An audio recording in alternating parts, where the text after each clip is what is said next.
Shalom, Assalamualaikum warahmatullahi wabarakatuh. Izin memperkenalkan diri, Novela Ihalau, kelas A5, kelompok 3.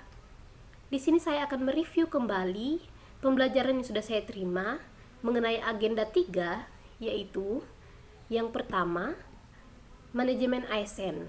Manajemen ASN adalah pengolahan ASN untuk menghasilkan pegawai ASN yang profesional dan memiliki etika profesi serta memiliki nilai dasar.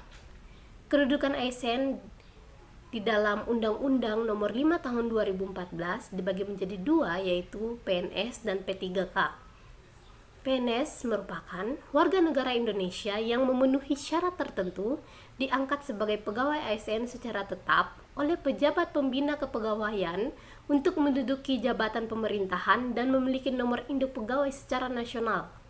P3K atau pegawai pemerintah dengan perjanjian kerja, warga negara Indonesia yang memiliki syarat tertentu yang diangkat berdasarkan perjanjian kerja untuk jangka waktu tertentu dalam rangka melaksanakan tugas pemerintahan sesuai dengan kebutuhan instansi pemerintah dan ketentuan perundang-undangan.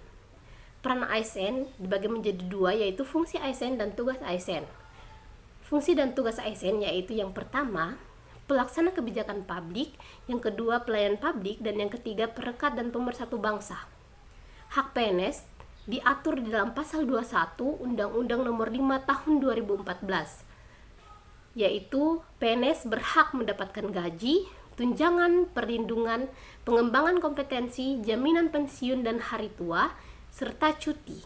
Untuk hak P3K diatur dalam pasal 22 Undang-Undang Nomor 5 Tahun 2014, di mana P3K wajib dapat gaji, tunjangan, perlindungan, pengembangan kompetensi dan cuti. Untuk perbandingan hak PNS dan P3K, di sini P3K tidak mendapatkan jaminan pensiun di hari tua. Kewajiban ASN adalah suatu beban atau tanggungan yang bersifat kontraktual, sesuatu yang sepatutnya dilaksanakan oleh ASN. Kewajiban ASN yaitu yang pertama, setia dan taat pada Pancasila UUD 45, NKRI, dan yang kedua, menjaga persatuan dan kesatuan bangsa, dan yang keempat, menaati ketentuan peraturan perundang-undangan serta melaksanakan kebijakan yang dirumuskan pejabat pemerintah yang berwenang. Kode etik dan kode perilaku ASN. Tujuan untuk menjaga martabat dan kehormatan ASN. Di sini ASN melaksanakan tugasnya harus secara jujur dan cermat serta disiplin, serta ASN harus melayani dengan sikap hormat, sopan dan tanpa tekanan. Kita akan masuk mengenai materi pokok kedua, yaitu sistem merit. Sistem merit adalah kebijakan dan manajemen ASN yang berdasarkan pada kualifikasi, kompetensi, dan kinerja secara adil dan wajar tanpa membedakan latar belakang politik, ras, warna kulit, agama, asal-usul, jenis kelamin, status pernikahan, umur, dan kondisi kecatatan. Manfaat sistem merit bagi organisasi ada 3, yaitu yang pertama, mendukung keberadaan penerapan prinsip akuntabilitas. Yang kedua, dapat mengarahkan SDM untuk dapat mempertanggungjawabkan tugas dan fungsinya. Dan yang ketiga, instansi pemerintahan mendapatkan pegawai yang tepat dan berintegritas untuk mencapai visi dan misinya. Manfaat sistem merit bagi pegawai yaitu menjamin keadilan dan ruang keterbukaan dalam karir seseorang pegawai, memiliki kesempatan yang sama untuk meningkatkan kualitas. Kita akan masuk mengenai materi yang kedua, yaitu Smart ASN. Smart ASN memiliki 3 indikator, yaitu yang pertama literasi digital, dan yang kedua pilar literasi digital, dan yang ketiga kewenangan. Untuk literasi digital, banyak menekankan pada kecakapan pengguna media digital dalam melakukan proses mediasi media digital yang dilakukan secara produktif.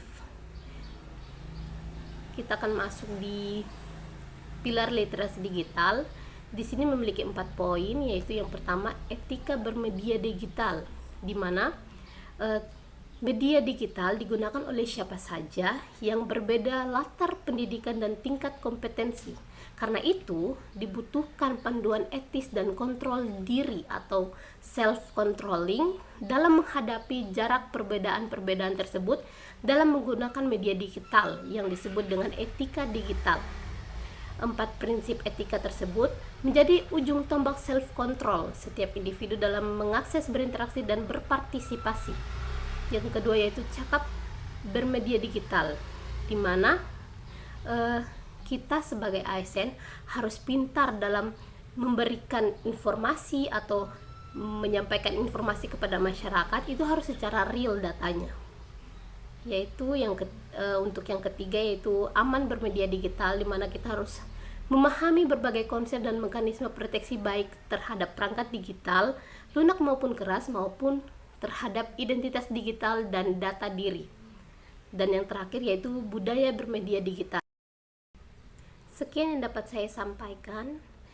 Mohon maaf jika ada kata yang salah. Wassalamualaikum warahmatullahi wabarakatuh. Shalom.